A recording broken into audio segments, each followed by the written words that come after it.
right. Hello, Well, Brendan. How are you going? hey, good, Nanette. How are you? Oh, not too bad on this fine Friday evening. I've started my school holidays, so I'm feeling quite excited about getting some downtime and enjoying North Queensland. In fact, I'm going to take a trip down to Rockhampton. But how are you? I know you got a bit caught up tonight, so I apologise to all our listeners. Sorry about that for everyone. I got stuck behind a bus, and anyway, here now, so it's all good. That's So what? right. End of term, is it? That's exactly right. Yes, end of term 2, and yeah, all the So, teachers will be very much enjoying tonight, no doubt, and the kids too. Of course, they need a break just as much as we do. It's something that I've always said. in terms of in terms of the most unique probably term in history of schooling in Australia, how did it turn out? Like quickly run us through what went on in terms of. Oh, look, Brendan, it was an incredible, term. We started the term, and of course, we started without children. And the last school break, a lot of us had to get ready for, in preparation for the potential of the online learning, and Yep. that hit us hard and fast. So, you had to sort of move the platform from face to face and to online, which was very interesting, particularly for the younger children in the secondary setting, because I work years 7 to 12. The older Yep. children, we had to do Zoom lessons, but in my context, we did Zoom lessons without images, so it was just voices. Yep. So that was an interesting dynamic as well. Some of the children actually coped really, really well and did quite well with a lot of the focused independent learning sort of model. Other children I had to, as a teacher, had to follow up with phone calls home. And I remember spending a whole day on the phone calling parents so I could speak with children to sort of get them motivated to complete tasks and things like that. But it was very different. So that happened. And then our seniors returned first. They And what are the grade 12s? that's right. Yeah, and all of their assessment programs are out of whack, and things had to be modified and changed and adjusted. There just was so much change and Yep. so much. We really had to. Teachers generally are quite flexible, but we really had to focus on, really trying to cater for this, new environment. And then, of course, we had to, really focus on changes in the school in terms of social, keeping the hygiene and, disinfecting stuff and hand sanitizer and things like that. The social distancing thing is interesting. But yeah, it was. It's been a very tough term, and there are a lot of exhausted people out there, I think, and I'm definitely one of them. But we'll have a break and then we'll get back into it again. Yeah, fair enough. Oh, good on you. Yeah, but it's been an interesting week again, hasn't it? I mean, we're talking about COVID. In Melbourne with the sudden spikes. I mean, I think the latest figures I've got with Melbourne is there's currently they went from 35 to 116 cases in the last week, and I think 33 new cases yesterday. And it's quite bit of discussion around what's happening in Melbourne and how it's being managed. And there's a lot of criticism, of course, on the Victorian Health Minister, but also Daniel Andrews and how he's handling it. And so this spike is a bit concerning. But we're going to, with our guest speaker today, Robbie Katter, I'm going to ask him about his perception on what's going on down there. And of course, the 10th of July is the date to open the border here. So you got to wonder whether there's a bit of media manipulation going on too, to divert from the branch stacking scandal. Well, not only just the branch stacking, but today you've had, what is it, ASIO actually raid one of the MPs. That's in that's next level stuff.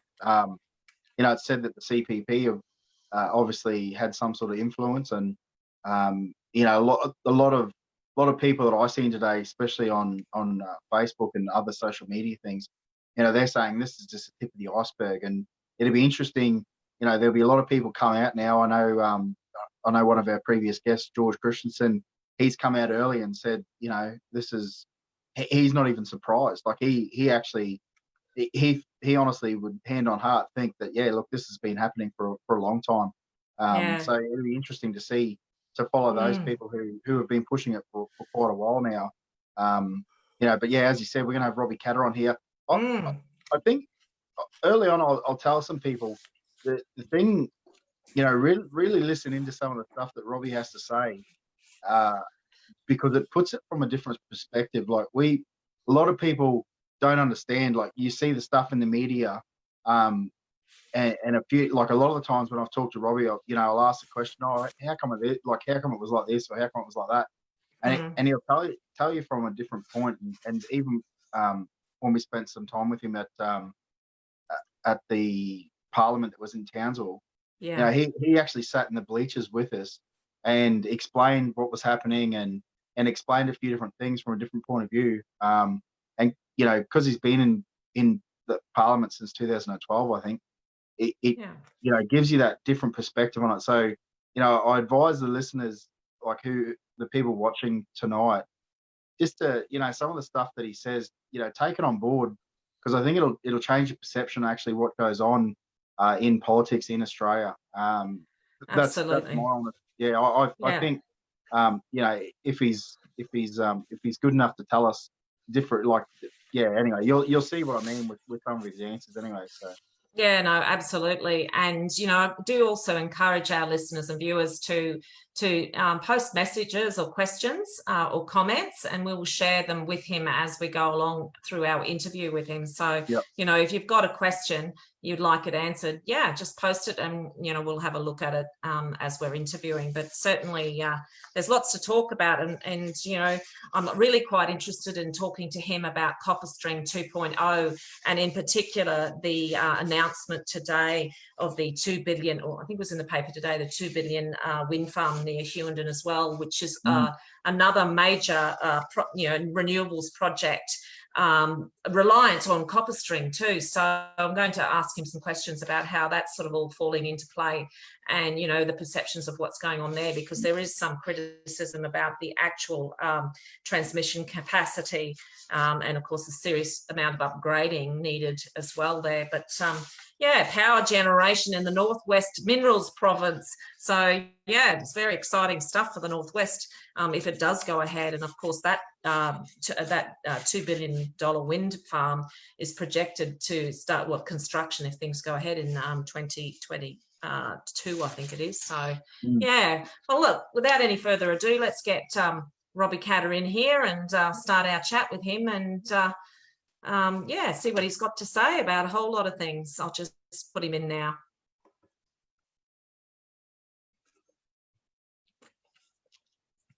G'day, Robbie. How you going? You just have to unmute him. That's it. I do that. Hello, Robbie. How are you going? I'm very well. Can you hear me all right? Absolutely.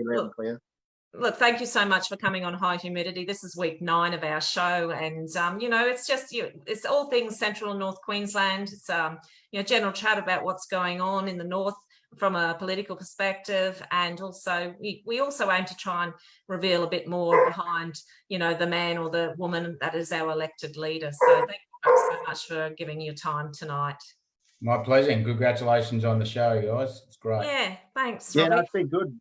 There's been some good feedback in on it, and it's given, like, I've learned so much. Talking, The Economist, that was his name, Marcus. Even just meeting someone like him, honestly, and I'll be open about this. When we come into that interview, I'm thinking, what? I don't even know what to say to an economist. And then all of a sudden, he just gave us so much good information and learned so much out of it. So it's been really good.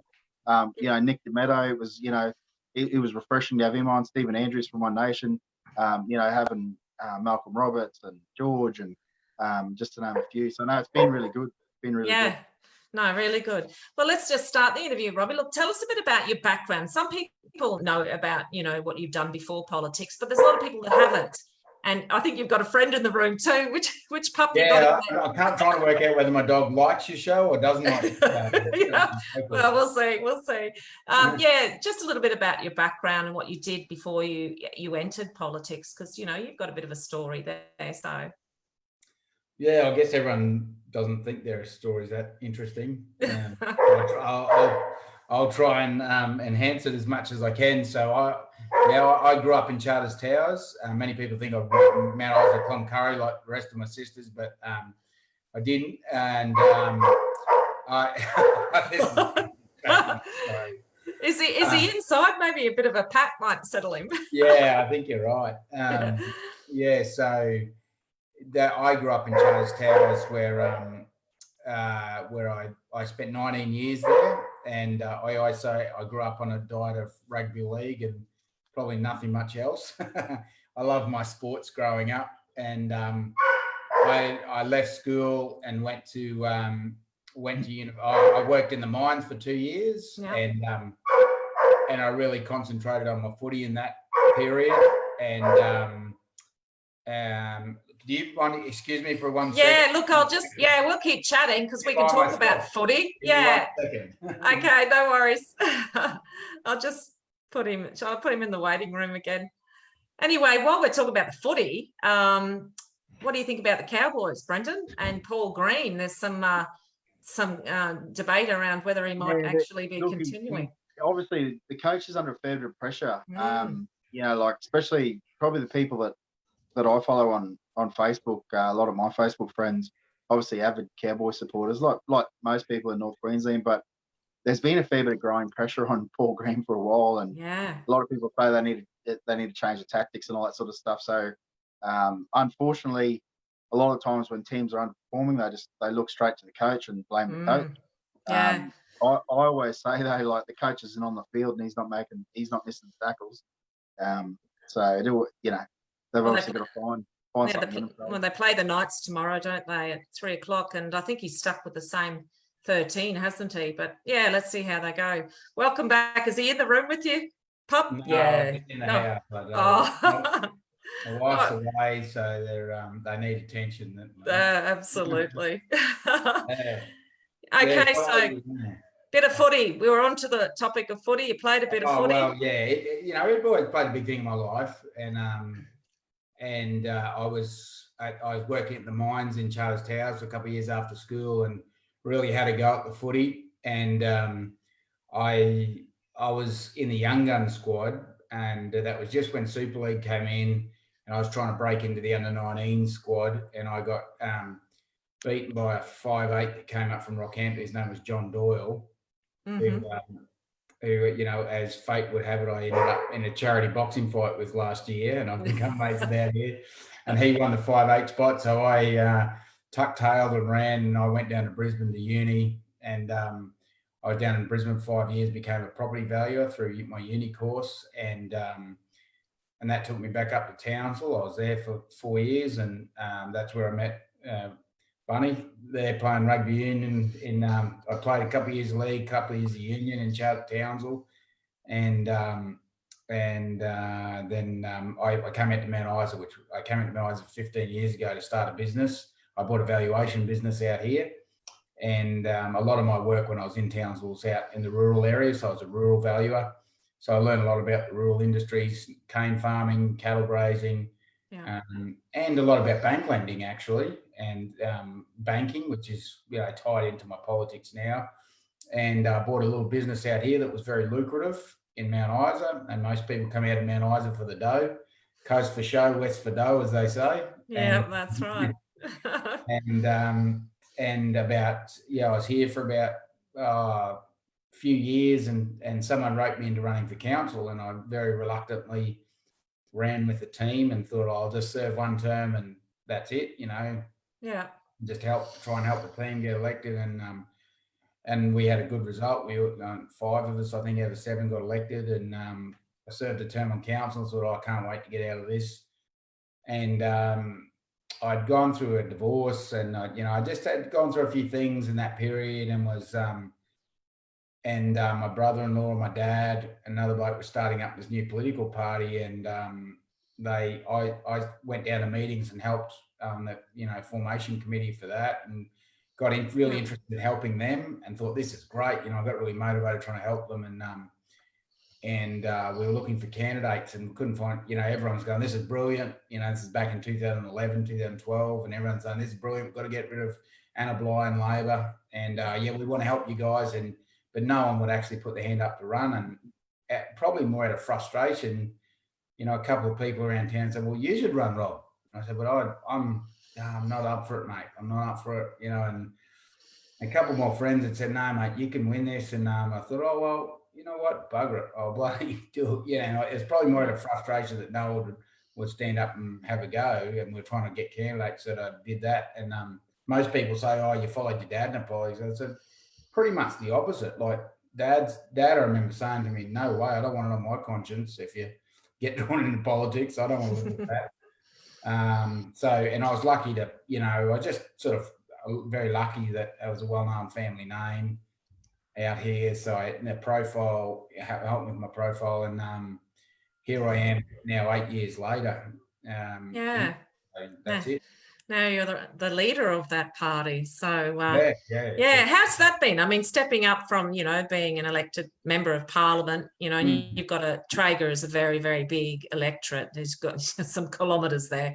How is it? How's it going? Is it one of the biggest in Australia? I think there's two bigger in Western Australia. Then it's the next biggest. Yeah. So the biggest in Queensland. Yeah, and it gets, it can be like it's changed considerably because it was an easier electric to service before, and you had, funnily enough, when it was larger in land area, it used to have Bursville and Baduri in it. Winton, they took that out and put Charters Towers, but now you've got two big centres to try and service. So it is harder to service now, but that's part of the game. I don't dwell on that too much. It is what it is. Yeah, no, it's one of the reasons you got your pilot's license, isn't it? So you could get around better. Yeah, I just worked out a few years in to being a representative here. I thought this doesn't work. Like you can't service it properly by just driving around. Yeah. And, there wasn't enough travel allowance to give you enough charter money because chartering all the time can be expensive. Yeah. I got my pilot's license. It took me 3 years, so I'm not a very smart person. It takes most people 1 year, it took me 3. And it was expensive. And as I later found out, it wasn't tax deductible, any of it. And I got no, so it cost me 50 grand to get my trials on. But it's good now, I can get around. And it's paying dividends now. Yeah, very good. But going back to the question about, now you're the leader of the KAP. Yeah. How's things changed for you? Like from being, elected member, Traeger, now the leader. I mean, I imagine you would be a lot busier. Yeah, I guess you could say that. I mean, I was pondering this question the other day, and it's a very valid question to ask, but I can't really. Probably when you're in the middle of something, it's hard to, when you're in the middle of a footy game or something, it's hard to say that it's intense or it's hard or anything because you're just in amongst it. And it feels pretty normal. And I'll avoid hard work like the best of anyone, like if I can. So I don't mind. I'm happy to delegate, and which you can't delegate a lot of stuff. You've got a lot coming to your shoulders, but it's probably a pretty natural progression. I think it's a very important quality of leadership is not to chase it and not to desire it. Yeah. I think you just do your job, and if that is being a leader, you do that. But if it's not, be happy not to be the leader. That's a really important quality. How would you describe your leadership style? How would you? Yeah. What's your style? I mean, I know you're nothing like your dad. You're very different. But... I mean, I hate comparing myself to anyone, but I don't see a lot of sense in trying to, if Brendan Bunyan and Annette Raddick in a room, it's not much sense in trying to drive something into them. Yeah. So I think the best weapon you got is common sense and rationale, and let them draw their own conclusions, because it's very hard to, ram things down the throat of 100,000 people or 20,000 people, even 1,000 people. But individually, if you can just set the idea and put things in people's head that is backed up by good rationale, it may take a bit longer to get to your end point, but I reckon it's a better way of doing it. Just on that, like, you obviously you're essentially, or I think you're alluding to the fact that you believe that the electorate, like the general population, you're hoping that eventually they come around and see what the two major parties are actually about. Is that what you're sort of alluding to? Yep. So you'll see from now until the election, you'll see 1,000 times Liberal and Labor saying, don't vote for minor parties that can achieve nothing. And I don't want to directly entertain that argument. I don't think you confront that argument directly, but you just put a question back and say, well, how's the alternative been working out for you? Yeah. Are you satisfied with that? And that might bring, that invites in the next question. Well, how would you fix that? So, I don't like engaging in the normal, you can see it coming a mile off. And I have a firm view that the political system, as we've inherited it, has failed the individual and particularly, rural regional areas, but it's failing the individual and it needs an overhaul. And I think a big part of that is breaking up the strongholds, the stranglehold of the two major party system. And again, like we're saying, I think people are starting to realise that themselves intuitively. They just need to be invited in, not forced or rammed down their throat, but invited into that space where they can start making decisions for themselves and not have sort of things rammed into their heads by the two major parties. Well, because it's the same. Like I look at the two major parties, as a Coles and Woolworths thing.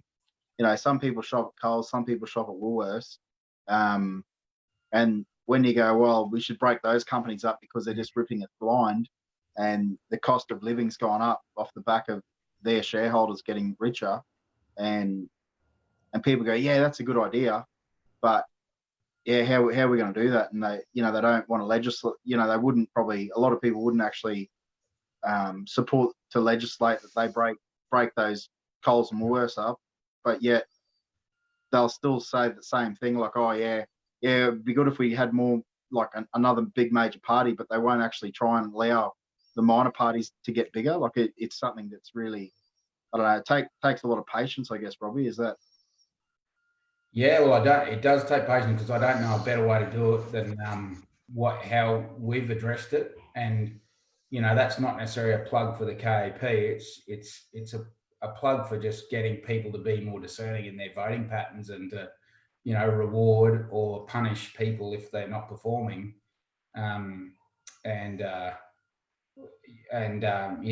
which is sort of ironically is a free marketeer or a libertarian's point of view, which you need competition breeds the best results. But you saw some legislation come through in the state parliament the other day that's constraining donations on major parties, and all sounds wonderful. Everyone goes, "Oh, that's good," reducing corporate influence. But that's a target at minor parties. The majors want to. They've built up their financial war chests over the last 50 to 100 years, and they're well established in how to finance their campaigns. With Labor, they can engage the unions who have enormous war chests to go out and push messages and flood the market and really drown out any other voices in the critical month or two before the election with their advertising and their power and their finances. Liberal and Labor do that every day of the week for every election. It's very, very hard for independents and minor parties to break into that. And they passed legislation a couple of weeks ago to increase that stranglehold. So it is becoming more and more difficult. But the good news is that people seem to be waking up a bit and realising that it's been going on for so long that they're waking up that the two-party system is not delivering for them. Because it's even like the China, the boycott China stuff at the minute. Everyone's going, oh, let's buy Australian-made products. I know the KAP, I know One Nation, I know a lot of independents have pushed. We need to have manufacturing back in Australia. A lot of we've all pushed it. People that I know have pushed it for years, and yet it just all of a sudden much like the dairy industry and all that, you get the two major parties come out and say, oh, we need to start supporting Australian, and somehow you'll get a lot of people go, oh, look at the two major parties, they're all for Australia. And I think it's because the people don't understand the history, but they're the ones who actually made it hard for Australian manufacturing in the first place. Yeah. And yet now they stand side by side like they did with the dairy industry. Like they deregulated it, allowed all the farmers to get off the land, and now stand side by side them going, we're for the dairy farmers. And then people will look at that and go, you know what, the Nationals, they're good for the dairy farmers. And it's beyond there's belief a bit of irony there. You're being very, yeah. I've got some comments from some of our listeners and viewers. Clinton Hawke says the ALP has only changed legislation to benefit them because of the backing of the unions. He's also said this is why minor parties need to achieve the balance of power to weed out the ALP and the LNP out of North Queensland. He's an ardent North Queensland supporter, of course. Amen. Look, let's talk a bit about the Queensland government. I have a question about, the Queensland budget. And, it wasn't delivered in April. A lot of people are in the dark about it, basically the financial health of the state. Many talk about the ballooning debt. Why don't we have a budget? Apparently there's going to be some kind of financial update before the election, but you got thoughts on this? Why don't we have a budget? Why don't we have some explanation about how we're going financially? Yeah, well, they're doing exactly what I'd expect them to do, which is hide what the condition is and health and avoid scrutiny of that budget. Do I think it'd be much different if the Liberals there? Not really. They work to election cycles. I thought the biggest joke ever was when the major parties both campaigned for the 4-year terms. They needed 4-year terms. Yeah. And they said, because we've got to roll out our agenda. And I said, what? Please tell me what either of your agenda was. The Liberals were going to save our way into prosperity, which is just ridiculous, and sell our assets. And Labor are going to, I guess, frivolously spend their way into trying to buy a new election. I mean, these guys just work the election cycles trying to say, and I love the saying from Sir Joe Bjelke-Petersen. He said, if you can't do it in 2 years, you do not deserve a third. Yeah.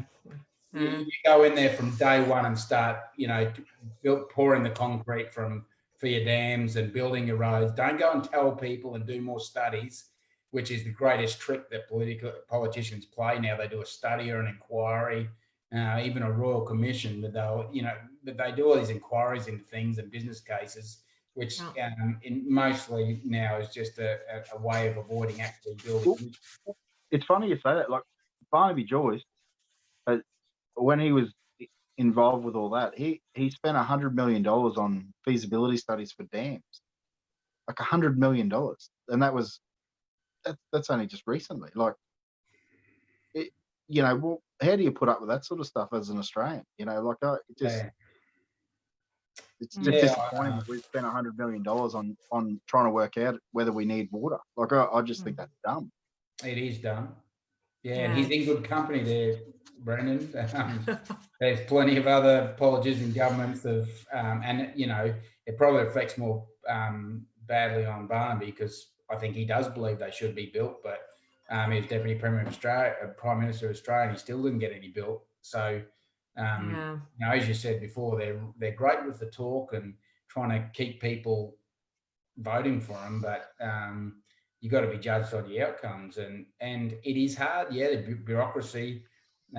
You do need to overhaul a big heap of that bureaucracy that's in there that seem to be anti-development, and we are against that sentiment. Yeah, that's how, like, from the outside looking in, I would say that our parliaments have been failing us for over 30 years, both on a state and federal level. And when you do talk to those individuals in those parties that are there, they seem down to earth and know the problems, but it's like they can't move the machine, is it? Obviously being in Parliament since 2012, you've witnessed probably some of the ideologies and the can't do attitudes. I know we had Campbell Newman with the 2012 can do, but the can't do attitude that Australia's developed in the last 10 years.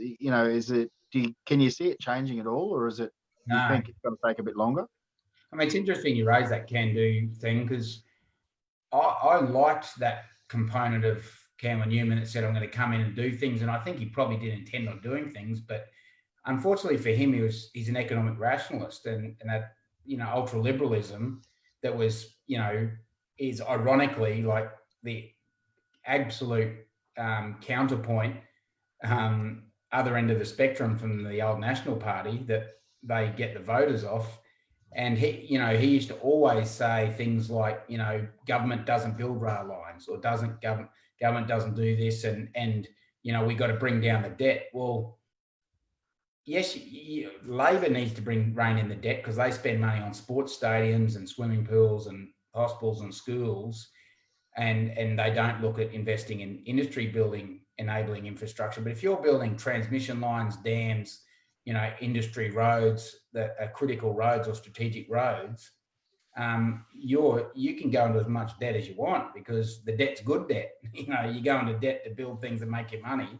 So that's how any good businessman will operate. He'll loan money if he knows it can make him money. So if you're lending money to build copper string, good spend. Go and play. And so Joe Bjelke-Petersen plunged the state of Queensland into debt, but he did it building roads and rail lines into the coal fields, and building the coal industry, and building the Gold Coast, and building tourism industries. And we, to this day, we're still riding off the wealth that he created by engaging in debt. Well, we look at the Burdekin, like I think he was the one that drove the Burdekin Dam. Absolutely.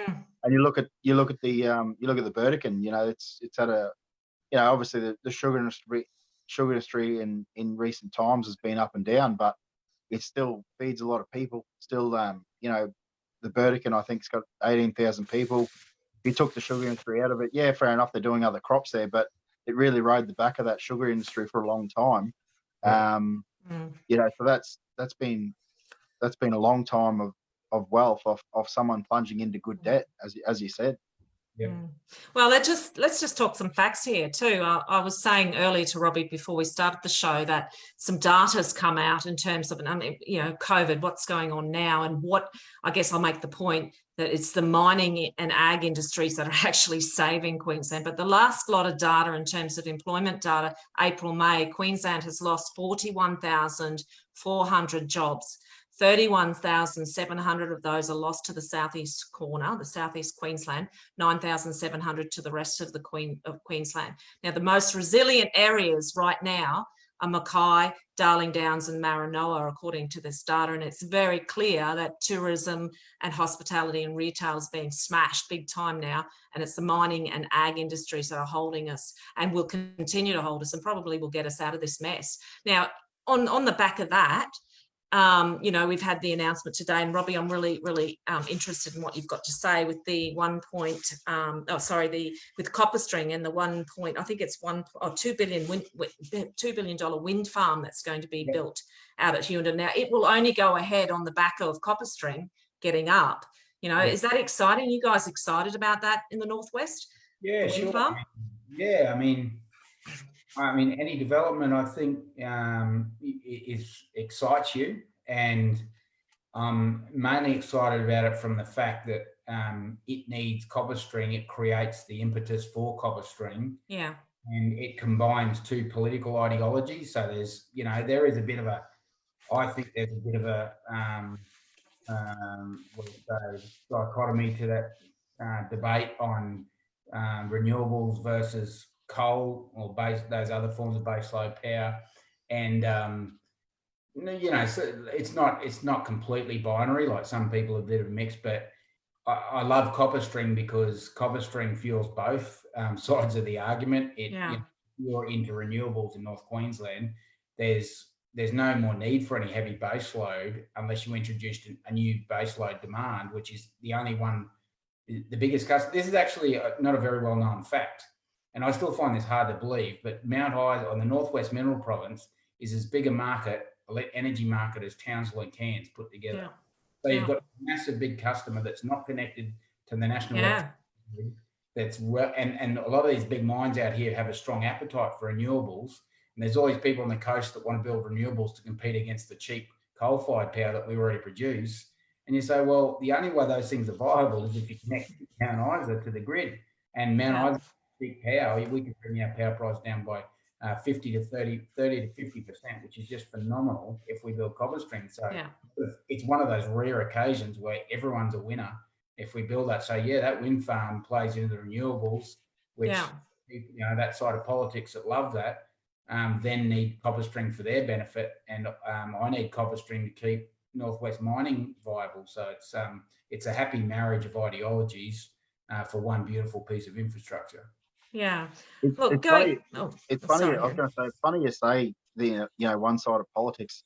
I seen some comment today, and this is how out of control it gets. Like, so you've given a reasonable answer there, like saying that you want copper string and you're happy to support the wind farm because it allows those people to support copper string, because if the wind farm comes on board, all that. Yet you got people who are on the conservative side saying, "Oh, look, the KAP, they just support wind farms now. They don't support the coal industry." And I just shake my head at comments like that. Yeah. How do you sort of dismiss people like that, or clear it up? It's a very frustrating. And you don't, like, for me, it's not even worth commenting, because I just think, well, mate, you've obviously got another agenda on your hands here. Yeah. I've actually never heard Bob or Robbie or anyone in the KAP say they're against coal mining. And yet that's the first thing that comes out today when you hear Bob and yourself supporting. Oh yeah, we're happy to support a wind farm. Like, what do you do there? Yeah, I don't know what you do. I mean, it's just, I remember I copped some criticism in the Parliament because the LNP put up a motion that said that the House acknowledges that we need to build another coal-fired power station in the north to bring down power prices. And that's not right, because like the best way to bring down power prices is to take out the best way to describe the hidden tax that the government put in. It's called regulatory asset pricing model, which is just an accounting standard that allows them to rip off the buggery of the homeowner with the so that effectively they play around and say, we've got a $15 billion asset, we need so much return on that. To which I'd say, what do you need a return on it for? My parents and grandparents paid for that blooming asset. You don't need to pay for it. We've already paid for it. You don't need a return on it. But it's an accounting standard where they've said, oh, no, we've got to treat it like a corporate asset and it needs a return on investment. We value the asset at this. To which I'd say, well, value it at $5 billion, then bring my bloody house price down. All you've done is increase it. So it's an accounting standard that's increased the power bills more than anything on the home. The cost. So it's just an extra tax, essentially, isn't it? It's an extra tax. I think the cost of generation is something like 23% of your power bill. The regulated asset pricing model of that tax is like 48%, 45% of the bill. Yeah. So you can argue till the cows come home about whether it's coal-fired or renewables, but if you really want to make a difference to someone's home bill, attack that tax, and it's a $3 or $4 billion revenue item for the state budget. So neither Liberal or Labor ever want to talk about it, because they're all addicted to that revenue they get off these utilities like energy. They're ripping people off and spending it on traffic tunnels in Brisbane to buy their way through elections. So it's nonsense when they get carried away with, and I do think they're silly, some of these renewable projects. But some of them in some places do make sense. And for instance, why I don't understand why they're trying to put more solar panels on houses in Townsville, Brisbane, Mackay, Rockhampton, when you're competing against coal-fired generators that you already own. Why wouldn't you put those solar panels and subsidise them out on cattle stations and farms off the grid? So I would argue 50 to 60% of my entire electorate is off the grid. They're cattle stations that they'd put in 100 grand to get a 200 grand system on their cattle station, do some bores and do their shed and their house, because they've got diesel generators burning all that diesel into the atmosphere that the greenies hate to see so much. Why wouldn't you subsidise them to do solar panels than someone in the city that's competing against your own coal-fired generators?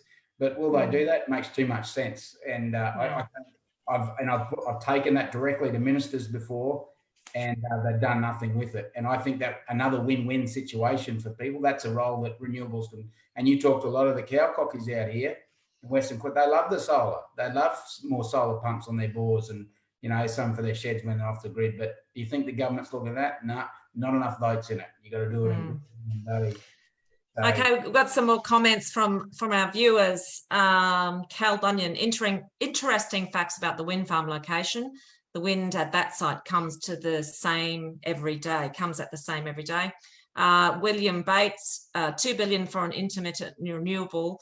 That's only got a life to type of less than 25 years. That will have to be replaced 3 times over during the life of type of a 2 billion 1.8 megawatt Halley coal-fired power station. So just some comments there. And yeah, I think that some of our viewers are quite interested in what's going on with the renewables. So thanks, Robbie. Here's another comment here. I found there's a hell of a lot of people in North and Central Queensland that want to give the KAP/One Nation their top preference, but think that it's just going to be wasted because the majority of the sheeple will only vote for one major party or the other. So some interesting. And I've had some comments of recent times that with a good friend, he just said, like, until all these conservative minor parties can join up and create some form of coalition, he believes that we're wasting our time. And I tend to sometimes agree with him because it feels like we're trying to fight the same fight, and yet our punch isn't good enough or something. It's we don't have the reach, and it's quite interesting to that coalition. Is that something that the minor parties around Australia have talked about? Whether it be I know Corey Bernardi is no longer involved with it, but trying to form some sort of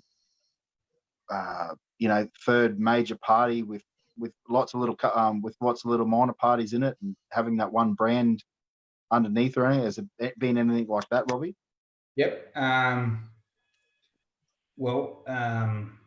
I address that guy that said the comment made by the guy that said, I don't want to park my vote with the miners because it could be wasteful. I think that's a wonderful attitude. That sort of you can expect what you've expected for the last 30 years with that attitude, because unless you're willing to bank on someone for a change, you're never going to get a change. Now, back on the working with other parties, I think we've got an excellent record of reaching out to anyone else and crossbench or minor parties to see what we can do. So I would argue very strongly we're the most principle or policy-based party that there is.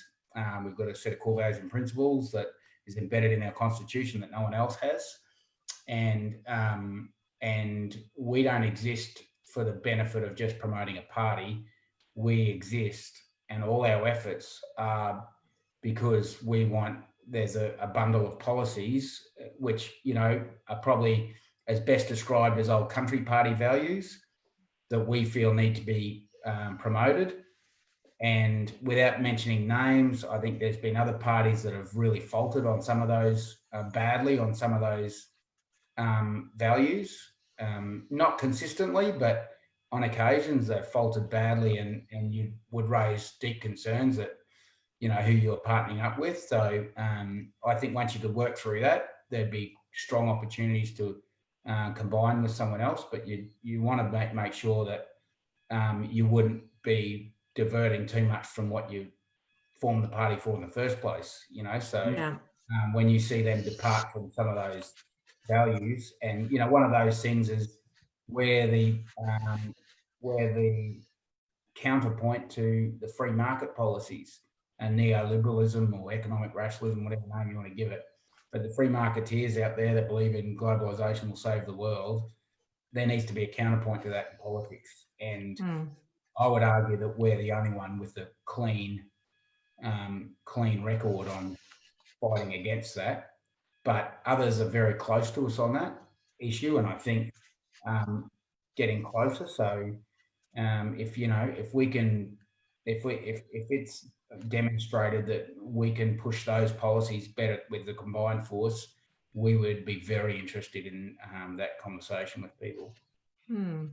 Yeah, no, I'll just make the point the guy who made that comment, he's more probably having a shot at the people who won't give the minor parties a go, because I know he supports. Oh, sorry, I misinterpreted. Yeah, he supports it, but he's saying a lot of people who are sheeple don't think that won't vote. They'll only vote for a major party, and he's trying to say, like, how do we? One of the comments that I get, I hear a lot of, is that, well, minor parties can't form government, and it's and then well, if they get the balance of power, and I think some people don't actually understand what that actually means, and I'd love you to actually give a description of what that means, because it might be the case that come October, the KAP might be able to assist the formation of a government and have the balance of power. So, maybe that's, part of the angle. Well, because they can't form government, why would we vote for a minor party? Yeah. I probably, it's probably a funny anecdote or a quirky anecdote, but someone said that to me at the races one day. It's all good, mate, but like, what's the point of voting for? You can't do anything. And I was a bit cranky that day and fed up. And I said, well, mate, you know what? Go and vote for them, and you can do us both a favour, because I don't want to have to represent idiots. And like, if that's what you want out of life, be my guest, because politics is not a great fun. It's not a great job to be in. And if that's the world you want to live in, go and be happy with the major parties, because that will do. Yeah. I don't have to work in this tension and this tense and conflicting environment all the time then, and you can, if that's all you're happy with life, fine, I'll walk away. Yeah. That's my first response to that sort of attitude. But it just makes me laugh when I hear that, because I'm not going to name names, but I could name even assistant ministers, members of parliament from both sides that have asked me for help in trying to progress something in the parliament, when I'm a member of a party at times that we've been 2 out of 87, or there's now 93 seats in the House. It's 89, now it's 93. And now we're 3 out of 93. Yet people still come to us for support, or if you can help from either side. So, in the real world, it's ridiculous. Power belongs to those that insert themselves. And if you're willing to attack people and you've got some legitimacy, then you have some. You seem to have some power. I don't intrinsically feel like a powerful person or someone that's. But we are non-compromising there in the parliament, and that seems to carry some weight, apparently, because all I know is both sides, and I mean, mathematically, it seems ridiculous, because there's only 3 of us out of 93 down there. And last I'll add, hung parliament. So in the last parliament, Labor had Peter Wellington gave them the vote of confidence and supply. So he said, I reserve the right to vote against you on certain bills, but I will guarantee you that on supply of the budget and no confidence motions. So if the Liberal Party do a no confidence motion, I'm guaranteeing you've got a safe passage, but I reserve my right to vote against individual bills as they come in Parliament. So that's called confidence supply. Peter Wellington gave that to the Labor Party, which denied the KAP a chance to negotiate with Liberal or Labor, or at least to do a deal with either for government.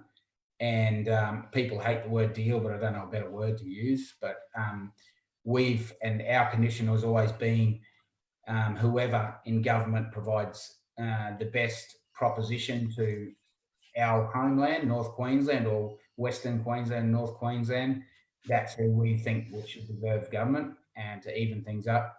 And but we didn't even get that. But when Billy Gordon and Rob Pyne resigned in the last parliament, that meant that Labor could never rely on their vote. So they often would come and see how we were voting, and that gave us some opportunities to negotiate, have some power. And even with that, even that tenuous hold, I mean, it sounds complicated, but we had a considerable amount of influence in that parliament. And I'm really proud of some of the things that we delivered in that parliament. And I don't want to just spend time on your program spruiking us, but there was the sugar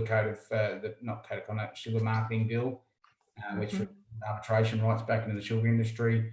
We've got I own the 4% ethanol mandate amendment in Parliament, and we've got 3 private members' bills through, and that's out of 13 in Queensland's history. So we work with both sides of the house, and I think that's how parliaments are supposed to run. And I will, if you indulge me, one more story. There was one night,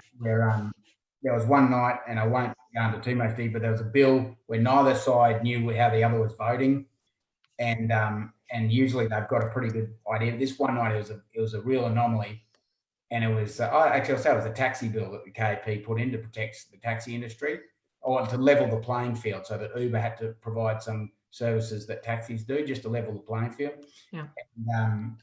And it was a really odd night, because on this night, Labor and Liberal both didn't know which way to vote, and they had to listen to the debate on all the amendments, and the leader of the House had to listen, and he was looking at the minutes, and they were trying to, on the spot, make decisions of how they're voting, because usually it's all pre-arranged, and they know, and people don't even turn up for the vote because their party just tells them how they're voting. And but this night they didn't know, and one of the lead people from the Labor Party walked out, and he said, that was a very interesting night, fellas, and because he knew that it was a god-awful mess. And we said, oh, yeah, yep. And we ended up getting these extra amendments through on the bill, because both sides didn't know what they're doing. And he said, yeah, very interesting night. He said, that's how this parliament used to operate. And he said, it's not such a bad thing. Yeah. Competition, and people have to have proper debate and have to listen to the debate, because they don't know which way their team's going to vote. So they've got to listen and cast their vote according to who's got the better rationale and who's got the better position. That's exactly how that parliament's supposed to operate. And that's the power of minor parties. Tell us a story. Obviously, the KP lost its staffers down there. That was a big power play, and without getting sued or anything like that, with Anastasia. And I know there's a bit of I don't know what's going on there, but the KP lost their staffers, right? It was 5 of them, was it? It was 5. 3 or 4? 1, 2, 3, 4. 4 extra staff. Yeah, the LNP kept saying 5, but it's 4. Yeah. So you lost your staffers, and so my understanding is you were pretty dynamic in terms of you get bills written up, and you could move pretty quick on things. When you lost them, just tell the listeners a story about that milk bill that is essentially pulled out of the bin from the LNP, and they got them to. That was an ethanol bill. Ethanol. Which one? Which one is it for you pulled it out of their bin, wrote your name on it, and they voted against it? Oh, yeah. Well, you'll like this one, Brendan, because that was the ethanol bill. Yeah. And I know you love ethanol. Dad, I remember seeing ethanol books in our house as a kid growing up. I knew ethanol was a big thing for us. And in the Newman government, some of the sugar growers came to us and said, these buggers weren't true to their word. They said they'd introduce an ethanol mandate. And I'm sure plenty of listeners would know what that means, but you don't have a biofuels industry. I mean, the Labor member from Mackay the other day was in the media saying, we're going to have a bioplastics industry in Mackay. Well, that's rubbish. You're not going to have anything in bioplastics until you have an ethanol mandate, because an ethanol mandate creates the demand and offtake big enough for a sugar mill or any other person to build an ethanol plant, and to invest enough money, they need a strong offtake, and to create a strong offtake, you need to put mandate ethanol fuel. So it was key to providing alternative industry for sugar, like live export is to beef cattle. And I always knew it was one of those holy grails of policy that we wanted to chase at this KP. And the LNP had put 2 ethanol mandate bills in Parliament when they were in opposition. And it's a great story, because it just spells modern politics, because they're chasing votes in cane growing districts. So they say, we support you cane farmers. We're going to do it. Just wait till we get rid of Labor, and we'll put an ethanol mandate in. Well, they did get rid of Labor, but then they said, no, they're not going to put an ethanol mandate in. So in that Parliament, and when Newman period, we pulled the LNP one out of the bin and put white-outed LNP and put KAP on it, which you can do because it was a 2010 bill, and it got put back in 2013. And we put the exact same bill of the LNP's own bill back in Parliament. They debated and spoke against it. and voted against it with God. their own bill in Parliament. I can't believe the media never picked up on. I think they were just so scared of Newman at the time, and debate against their own bill. And then in the hung Parliament, the next Parliament, we went across to Labor and said, look, fair enough, Peter Wellington gave you his vote, but you still need to keep a relationship with us. And here's a goodwill thing you could do: put the ethanol bill into Parliament. They said, oh, we'll just have an awareness campaign and build. And we said, no, it's, either give us an ethanol mandate or don't worry about it. And we fought because they argued and they wanted to do 2%. We got and negotiated a 4% mandate. And Liberal, the LNP voted for it, claimed credit for it, and even got credit for it in the paper after they'd voted against their own bill in 2010. And Labor claims credit for it as well because they introduced it under their watch. But it took a hung Parliament to deliver what was good policy. Everyone agreed, but no one was game to ever put it up. And today we have a 4% ethanol mandate in Queensland. So it's an interesting I mean, the critical part of the story is they voted against their own bill in 2013. Oh my goodness! Look. Speaking about hung parliaments, I don't have a crystal ball. I don't know what's going to happen in October, but let's go with a hypothetical here. Just say that the KAP is in a position and has, the balance of power. What kind of things might you negotiate for? Have you got, obviously you would have discussions about this. What might if you are in that position to negotiate, where would your focus be? Back on ethanol, 10% ethanol mandate, and a proper mandate now with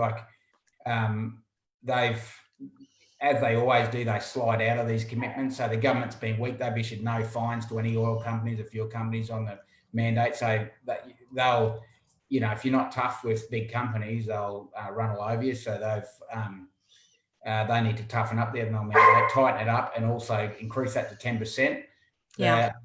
Build a rail line into the Galilee Basin. And it'll be a people-owned railway line. So the government, Labor and Liberal, both committed to the Cross River Rail in Brisbane, which is started as a $5 billion proposition. It's now a $12 billion price tag on it for an asset that will cost taxpayers money for the rest of its life. You can build 200 kilometres of rail line for around $3 billion in the railway line, and that will create money for the Queenslanders for the rest of its lifetime. So it's the opposite. We want to build things that will make Queenslanders money, and it's important that we build things. We build things like copper string, and we'd entice biofuels plants so that ethanol is produced in Queensland, and finish off the Hell's Gate, Big Rocks Weir, the Hughenden, Hipco Dam at Hughenden. I'm speaking mostly my electorate, but it's important that anything we do is not self-serving for our electorates. It's something that we can demonstrate is good for the rest of Queensland, because we don't want to be hypocritical and say, we just look after ourselves. We want to demonstrate that what we do is in the interest of everyone. And even though Brisbane don't do that for us, we want to demonstrate that the things that we do can create wealth for everyone. And I think in that way, there can be, you don't just get through one term in a hung parliament, you can become a mainstay in Queensland politics. And the people of Brisbane will say, we can see what you do, we appreciate it, and we can see that you're helping create wealth for us. And I think that's an important thing. You don't want to be a one-term wonder. You want to create a legacy or something, a movement that really shifts that power back to us in the long term in the regions. Yeah. Look, one of our viewers has posed a question. Will the KAP be running candidates at all state seats for the 2020 election? Oh, well, we could if we would, but the reality is, we don't have big war chests. And I'd even reckon One Nation's got a pretty big war chest. Judging by the billboards around Queensland, and they've done pretty well in a lot of elections now, and you can make a lot of money in elections. So Liberal, Labor, One Nation will have pretty big war chests, and they can afford to run in all those seats. We would if we could. We don't have the resources, so we would prefer to just stick to our strengths, run in western areas of Queensland and the northern areas of Queensland. So, and that's where we feel best equipped to represent those areas. and we'd rather just build organically as a party and give people a good solid choice and have some control over our candidates. So that's our intention at this stage. All right. We've got Another a comment. question. You go for it, Brendan. Yeah, Robbie, what's KAP's position on the post-COVID-19 economic impact on Australia's age between 18 to 25? And probably not just 18 to 25, but I guess that question will lead into, do you think Anastasia has done a good job with keeping the borders closed? Do you think that North Queensland should have been opened up? We should have just, shut the border at, say, Rocky and allowed North Queensland to continue? Or, has she done it right? Has she done it wrong? Make some comment there, mate. Yeah. I'm always cautious to enter some debates that become really big battlegrounds between Liberal and Labor, because I'm always sceptical about some of the major parties. Sometimes they love it if they can find a point of difference between themselves, and it becomes less about the issue and more about the politics around the issue. So that border debate, I'm not sure what the politics is around it, and I'm damn sure that both sides are driven strongly by the politics of it more than the outcome and the rights and wrongs of it. So, and what's more, I don't spend a lot of time in Brisbane and Gold Coast, and who are the most affected by the opening up the state borders issue. So, I pride myself on being on the ground and knowing what people are talking about on the ground. That's what I think our strength is in the KAP.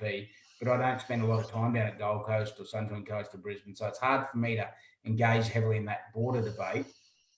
And nor do I think there's a big role for me there. But you raised about North Queensland, and I do have a very strong view on how they could have, over the last few months. I think it's been really poor performance from the government, in that once they got a handle on the coronavirus and said, okay, we can see how we're controlling it, we can see the increase, we're comfortable with what this looks like now, they should have immediately moved to more micro regions. Yeah. So, for instance, saying Birdville, Hughenden, Richmond, Julia Creek, you guys, there's no interstate travellers, there's no international travellers, no one's going into your town anyway, you guys can go back to 80%. You might say Mount Isa and Townsville, you guys have still got FIFO workers or people move around.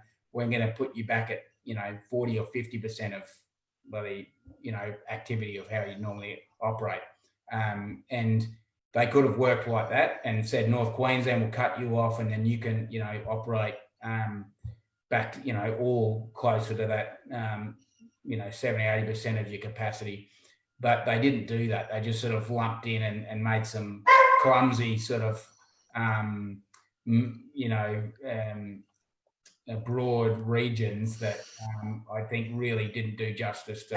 So it's very frustrating to people at Julia Creek or Birdville or Baduri that are locked up and don't need to be. And by varying degrees, as you go Townsville, Mackay, all the way down to Brisbane, they could have dealt with each region a bit more prescriptively than just having these broad sort of rules. So you would, like, from a KAP standpoint, you would have allowed, I guess, the councils to probably dictate, like left it up to council areas to say, yep, look, yous open up. Yeah, that might have been as any council area. Yeah. I just, they would surely have the manpower and the capacity to have some handle on it. And they always say, like they said, when we said shut off North Queensland, the government was saying, oh, how can you do that? You can't have police at every road. And it's not like that. Like you find people if you find, if someone came into Richmond and people knew they're from out of town, local cop might go and ask them questions and fine them for not being there. And a couple of $14,000 fines later, you're not going to have many caravans sneaking up from New South Wales or wherever. So they could have done it on a local authority basis, might have been the best way to do it. But, they've got a mountain of people, Brendan, down there in Brisbane, in Queensland Health, Public Health Unit, to manage this and strategise around this. And surely they could have come up with something a bit more prescriptive than just saying, all the Western Queensland, you can go back to 10 people in a bar. Like, come on, you can do better than that. There's no, birds will just let them go. They don't have any. Well, you go. That's the thing. You go to Richmond, allowing people not to go to the pub. Like if you're there after 7 o'clock, that's the only place to get a feed. Like is at the pub. Yeah. It's, to shut it down was just chaotic. and Yeah, like, Robbie, I know you were a strong advocate at at the time when we were there were lots of people actually on board saying, look, we need to do this differently in the north. And you turned to the media as your communication tool. But as a member of parliament, did you pick up the phone and ring up whomever and say, look, this is just ridiculous. Let's think of a different model. I mean, have you got were your thoughts and comments listened to? Yeah, I was pretty sympathetic to the Premier for the first couple of months, and there might have been we did send messages through about locking up the north. We certainly pushed hard, and I didn't pick up the phone, but I sent letters directly to Premier, Health Minister, that sort of thing. But I did pick up the phone to the Mines Minister because I was very concerned that they didn't. They said, well, we're going to allow FIFO because we need the mining industry. And I thought, well, that's, I was a bit iffy about that, but I eventually thought, okay, fair enough. But, and mining has kept the economy going, but they didn't have any protocols in place. They're forcing mines to say, like, have you doing temperature testing? Is there a protocol for if anyone's showing flu symptoms, put them directly on the plane, don't bring them into the hospital at Cloncurry. They don't go anywhere near the hospital in town. They get straight on the plane. You send them home at your expense. If you're bringing, there was just protocols, and the QRC ended up. But I was really wound up about that, and I was proven right in the end with how they lapsed with that. But that was one time where I got really wound up because it was an area they could have worked on. Yeah. Well, look, speaking about the mines, I want to just take you off on another track. You were in the media this week talking about Glencore merging their zinc and copper management operations. Look, tell us a bit more about that. And, I think it was reported here in Townsville Bulletin that, potentially thousands of jobs look like being lost if that merger happens. Yeah, they actually got that wrong, the report, because they got it right in that there's potentially thousands of jobs. That's right, that component of it, but it's not to do with the merger of copper and zinc. It's got to do with the imminent decision of Glencore on the copper smelter in Mount Isa. And it's a really important thing, I think, and Brendan, for people to acknowledge in Australia, like, the Prime Minister's waving around saying we've got to, rebirth the manufacturing, we've got to stimulate manufacturing, and the state is saying, yep, we've got to get behind manufacturing. Like, to me, I just think, what a joke! Like, what an absolute joke. And I was speaking to some of the mining industry recently who said, you know what? If you want the environmental standards that we demand in Australia around mining, and you want the labour, workers' rights and pays, and we all want to drive good cars. So if you want the standard of living that we're accustomed to in Australia, guess what? We can't compete with the smelters overseas, or the copper refineries, or we can't. And that's just nonsense. And that's just a fact. For them to come out and say, well, we still believe in free market, and the only way to expand the economy is expanding trade. And the Prime Minister said a few weeks ago, we must not look inward, which is a euphemism for no subsidies or no incentives for manufacturing. Well, if he's saying that, and I know that Queensland Labor is exactly the same view, well, kiss goodbye to the copper smelter here in Mount Isa, if you want that attitude, and kiss goodbye to the copper refinery in Townsville, which that's 800 jobs combined for those two. Yeah. One of the phosphate mine, because they get the sulfur off the they make sulfuric acid out of the sulfur that comes off the copper smelter in Mount Isa, and that's another 500 jobs. And most of these are Townsville jobs. So all this rhetoric and all this talk about, and what I was trying to get to in that Townsville Bulletin article was to say, look, forget about the merger. The thing you need to watch and watch very carefully if you live in Townsville is what's going to happen with the copper smelter, because that's 30% of jobs between Mount Isa and Townsville. They're mostly Townsville jobs. Will be and that is imminent. And that is happening right now unless the government acts. And the government, Okay. and as they do in Queensland, they throw money at a problem and hope that keeps the likes of me quiet. And they threw 15 million at Copper String. That's great. It helps. We're very grateful for that. But that doesn't get it built. No. That's the start of the job. You got to roll your sleeves up, start talking. You got to start whacking Glencore with one stick and incentivizing them with royalties and all sorts of incentives on the other hand.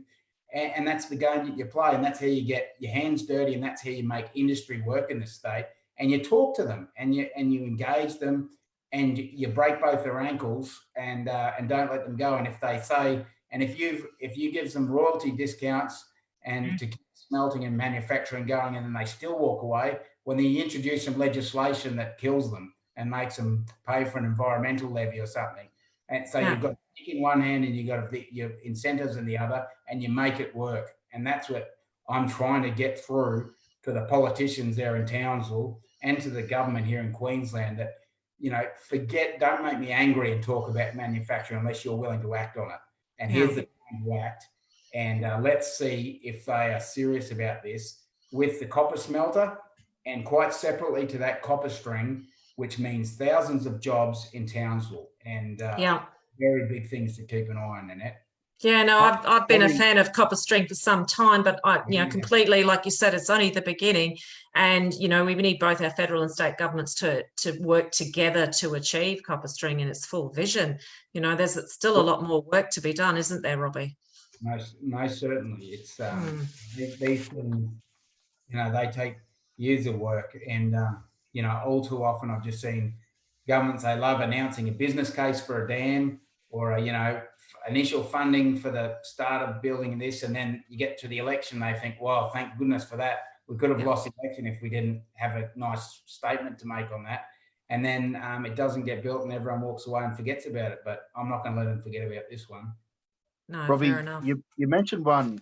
You mentioned one in Parliament the other day that we make the copper, the wire here, and then we ship it to China to put the plastic around it. Can you touch on that a bit more? Yeah, well, it was actually when the firearm stores were closed during the COVID, completely unnecessarily. Like they just, as usual, bias from the medical industry. They just said, we'll allow all retail except firearm stores, which is just ridiculous. But I was speaking to the firearm owner in Mariba, who's also an electrical contractor, and he said, I've got a 4 to 6 weight on copper wire at the moment coming from China. And he wasn't making a political statement, that he was just saying that's how it is. And I thought, isn't that interesting? Where I'm sitting talking to you right now, there's 100 million tons of copper under me in the ground. Oh, probably a lot more in the region, but just with the copper mine here, there's over 100 million tons of copper below me. It gets turned into concentrate, then into a large copper ingot that's about 90% out here at the copper smelter in Mount Isa. It's put on rail all the way to Townsville and to the copper refinery, where it's turned into 99.9% copper. That's ready to be turned into copper wire right then. All it needs is plastic coating and wound into wire, and you've got copper wire that you can wire your house up with. But we don't wire it up here. We send it all the way to China, put plastic coating over to China, and buy it back. And if anyone out there cares about our defence or producing anything, advanced manufacturing in this country, you would think, why the hell is the government not taking the last 1% of that journey and turning that copper into copper wire that we can make in Australia? No one seems to think that's important. And not only that, you're facing that copper smelter and copper refinery shutting down altogether. So don't give me advanced manufacturing when we're not even turning that into copper wire, and the whole thing's about to shut down and go backwards. And they're talking about advancing manufacturing, taking manufacturing forward. It's just a joke. Do you think years ago when I think it was Peter Beattie, I think he turned it from the Sunshine State to the Smart State. Do you think the governments that we've had delivered to this state in the last little while, do you think we still deserve that on our number plates, a Smart State, or? Well, maybe I could answer by saying this: one of the big advantages in industry in Queensland used to be that you could get cheap gas, and gas means energy. So all the energy out here in the Northwest Minerals Province, which provides, well, just in royalties alone, I think it's about $300 or $400 million a year to the state government. But all the energy out here is based on gas, and gas used to be, we had a competitive advantage on the east coast of Australia. You could buy gas from $3 to $4 a gigajoule. And, you know, the big global gas giants came and knocked on Anna Blight's door and said, we've got a great deal for you. We're going to build these LNG plants at Gladstone, and you'll get all these royalties, billions of dollars of royalties from gas. And we'll export that gas. And, you know, there'll be jobs created, building all these coal seam gas wells and building these pipelines. Well, they built these LNG plants that made it economical for the first time in Australia's history to export gas from the east coast of Australia. And what that did was drive the price of gas in Australia on the entire east coast from $3 to $4 a gigajoule to not to $15 a gigajoule, the scary price they told, but up as high as $24 a gigajoule. And some businesses were saying, we can't even get access to gas, even if you're willing to pay prices that we can't afford. And the copper refinery at the time in Townsville, they were lucky that Queensland Nickel closed down because they couldn't get gas to keep operating until it was only lucky Queensland Nickel closed down, so they got their gas. That's how dire the situation was. And Matt Canavan and women, Labor and all these people celebrating how great the gas industry was. But it was killing industry, and there was a plant that Incitec Pivot were going to build down in Victoria that never got built in Victoria. They had the plans, it was ready to be built down there. It now exists and is operating in the United States. It's about 1,000 jobs over there. And that was on the basis of gas pricing. And I spoke to other big factories that said if we could, we would relocate to the States to get the cheap gas. So, and you know how much we exported that for? There was, I think about 2 years ago, I checked the royalties from oil and gas in Queensland was about 167 million. So 160 million, we get almost double that from just the royalties in the Northwest Mineral Province. You get about $2 billion royalties, or maybe even more, from coal each year. And that they did all this, they destroyed all this industry not just in Queensland, the east coast of Australia, they destroyed industry, selling off the gas because they're free marketeers and you can't have a gas reserve policy like the rest of the world, even like Western Australia. We sold it off, and that's the smart state for you. They sold it off for pittance, for penny. And how many jobs are there on those gas pipelines and coal seam gas wells out of Western Queensland now? None. It's bugger all. And even Gladstone had a big suck back from all the jobs because they were construction jobs. And there's not a lot of gas in maintaining gas pipelines from now. So it's just smart state, the most stupid bloody state you could find. Incredible. It's a bit frustrating, isn't it? We've got all these tales to tell, and yet people continue to vote for these people, and that's the thing that disappoints me, I think, most about the whole situation. Absolutely. Look, there's a few more comments here. Royalties for the Queensland government are less than 5 billion from a 60 billion budget, and most is coal. 20% of Brisbane businesses rely on the mining supply chain. There's a couple of little comments there. Yeah. Well, that second comment's very pertinent. Yeah, and buy back those number plates and melt them down. Here's one here. Should the state government fund local newspapers as an independent local corporation? Wow, that's a good question. I'll be interested to see what you said. I mean, it certainly leaves a gap, and there are some questions unanswered on that whole debate. Only little things, albeit, but you tell me now, if you lived in Mount Isa or Charters Towers, when there's a big mining development going out of town, by law, if to get your development application, you had to advertise in the local paper for, say, a couple of months before you got development approval. How does that work now? I think legally now it's the next nearest paper, so you'd advertise in Townsville Bulletin. And, if the paper shuts down in Mount Isa, which, could happen, that would be, they could legitimately advertise in the Sunday Mail or Townsville Bulletin to advertise that they're doing a big, heavy industry factory next to my house. And I may not be aware of it. That's only one little point, but, there's some very practical adverse implications of these papers going down. I think there are. I know that there's business opportunities for big clunky corporations with paying $1 million salaries to their executives. They can't afford to run newspapers, but the likes of us three, I think we could make money out of a local paper. There's still business. I would still buy them. There's still a lot of people that like running their hands over it, reading those things. Yeah. So there's, online hasn't done the job yet. There's still a market for it, and there's people sniffing around. I think I went to a meeting the other day that where the long reach paper is expanding into emerald. So there's smaller people, and there's another bloke up here in the Gulf that wants to expand into Mount Isa. So there's small people and looking at seeing opportunities there with community newspapers. Whether the government does it or not, I don't know. That's a good question. It's a good question. Mm.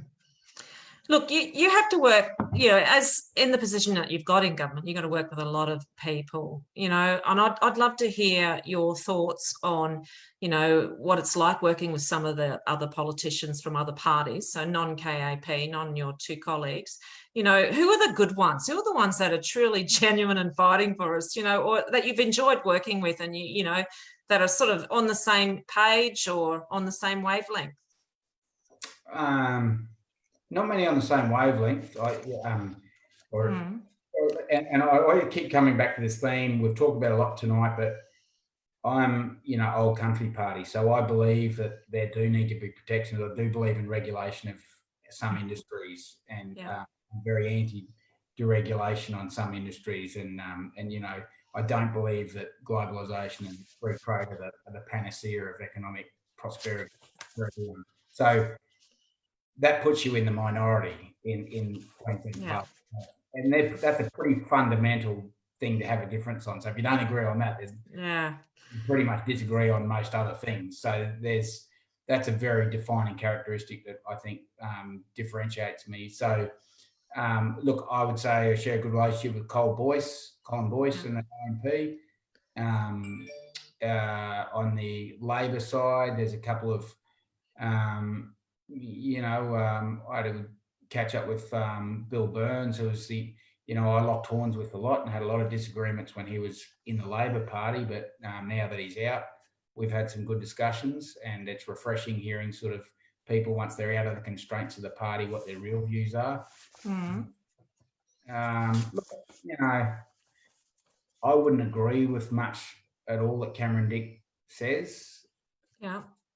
But, he's honest enough to your face. Like, he seems to say what he thinks to you when you have discussions. And I don't think he might, I think he'd appreciate me saying that we don't agree on much, but I've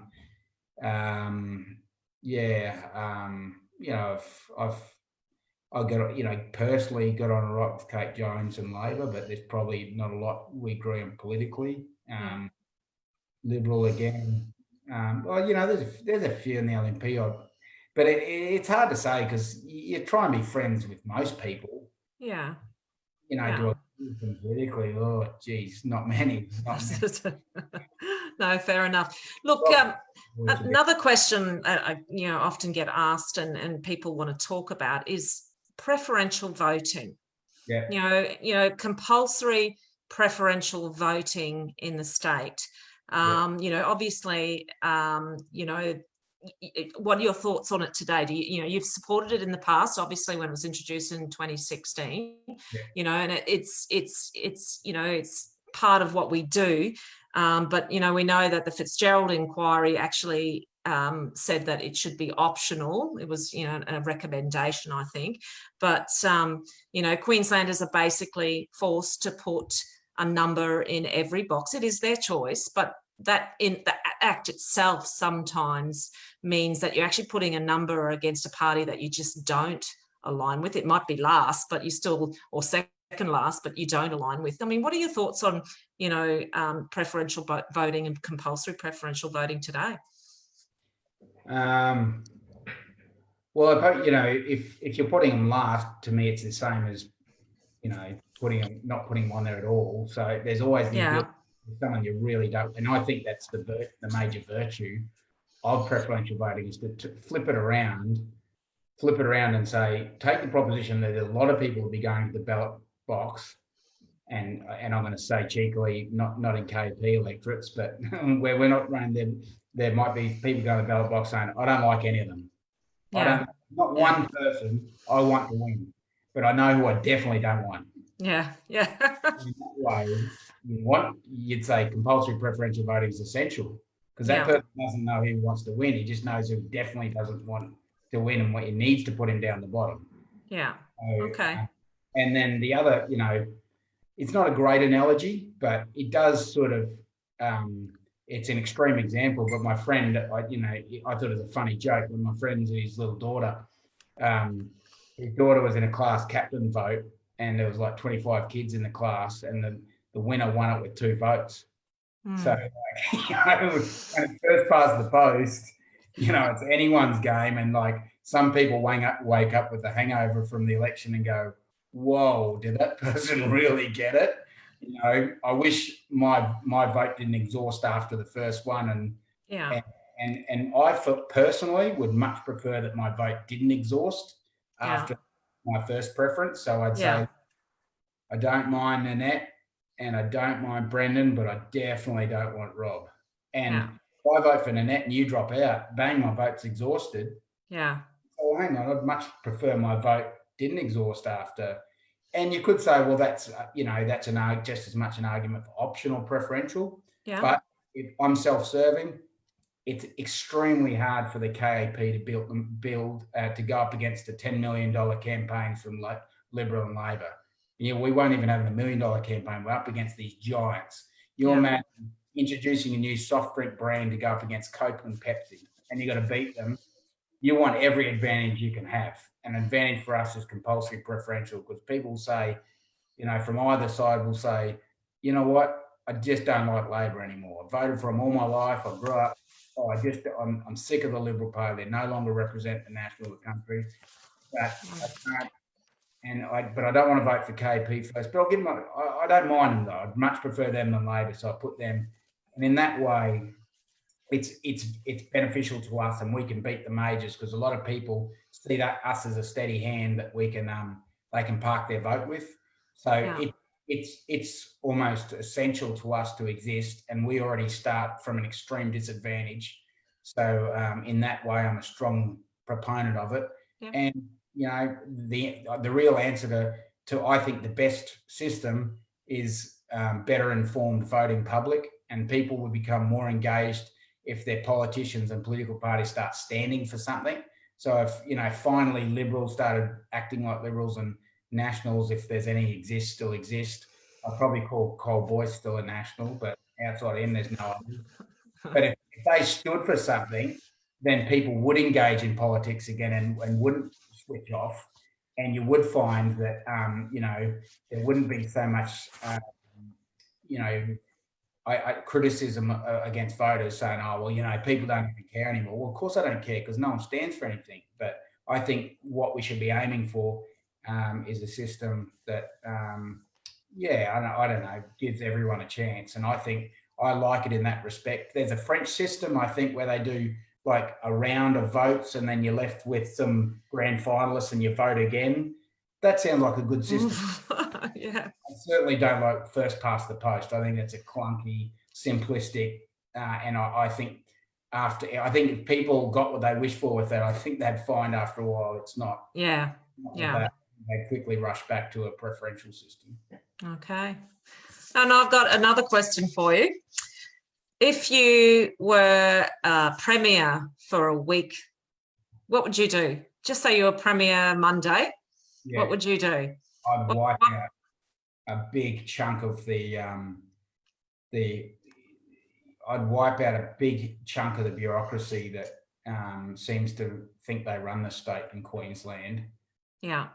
And in the hope that in that short period they'd replace them with people that want to actually help construct a new Queensland and not put the brakes on everything, because you can get some decent well-meaning politicians in there, and you still got this mountain of and history of bureaucracy that are used to getting their way and trying to impose their own personal ideologies and ideological bents, like in the reef legislation, like in the vegetation management stuff, where they just churn out rubbish, and those people need to be dumped out on the street and replaced with people that are there to do the right job and do things objectively and not to the whim of the political party of the day, whether that's me or anyone. Yeah. And, you look at giants in Queensland politics like Sir Leo Hilcher, who was friends with, he served under Sir Joe Bjelke-Petersen and built the state. He built the coal industry. He helped build the state, built the QIDC, the rural bank. He did all these wonderful things, and he still was employed by Labor when Labor got in. He knew he was there to do the right thing, and he could back up everything he was saying, and he enjoyed strong working relationships with Labor as well. That's what we need in public service, and I'm not saying about people at the, most of the people in the rural or regional offices. It's those ones in the bloody Terra Power in Brisbane that's someone I'd be looking at very strongly. Okay, got another comment here from a listener. Bradfield ? This will be a nation building scheme that will open up the state, create enormous growth in agriculture. Because your colleagues in the Queensland government, there is no appetite for it in their bureaucracy. Treasury aren't being listened to. Any comments in relation to that? Yeah, please don't call them my colleagues in Parliament. They're my adversaries. That makes me cringe that you associate me with those people. Bradfield scheme, Iron Boomerang. I know you know about that one, Nanette. I love that. I love Iron Boomerang. Yes. Copper String's a much smaller one, but they're beautiful projects, and we're trying to build Big Rocks Weir near Charles Towers at the moment. I know. They are so incompetent or incapable, and this is Liberal and Labor. Liberal scorecard is no better than Labor on building dams or water storage. In fact, I think they've approved Emu Swamp and dam down in Southwest under Labor government. It's going to get built. Yeah. Both are just atrocious at building anything, and let alone water storages or dams. I especially hate those. So we've got a massive. How come? Why is that? Like that there'll be a lot of rusted on L&P people listening to this, who think that if Deb gets in, that the Bradfield will start, 2 days after she's in. Yeah. Why do they, how do they trick the public so well? Like, that's probably the question that needs to be asked. But just media exposure, and you get the grabs, you get the money, you got the position. You've been there for 50 or 60 years as a political party. You've got that dominant position in the marketplace where you get the media grabs, and you hear it enough. But I'd tell them to go ask Deb Frackington tell us where Bradfield scheme starts, and how many hectares of irrigable land does it provide, and where does it lead to? What channels and what rivers does it lead? These people don't know details. It's a catch cry. It's a grab, and in Parliament, and I'd accuse most politicians. There's hardly any, I'd say, that I know of outside of our party that have fundamental knowledge of these things, because unless you have that, you have no desire. That passion.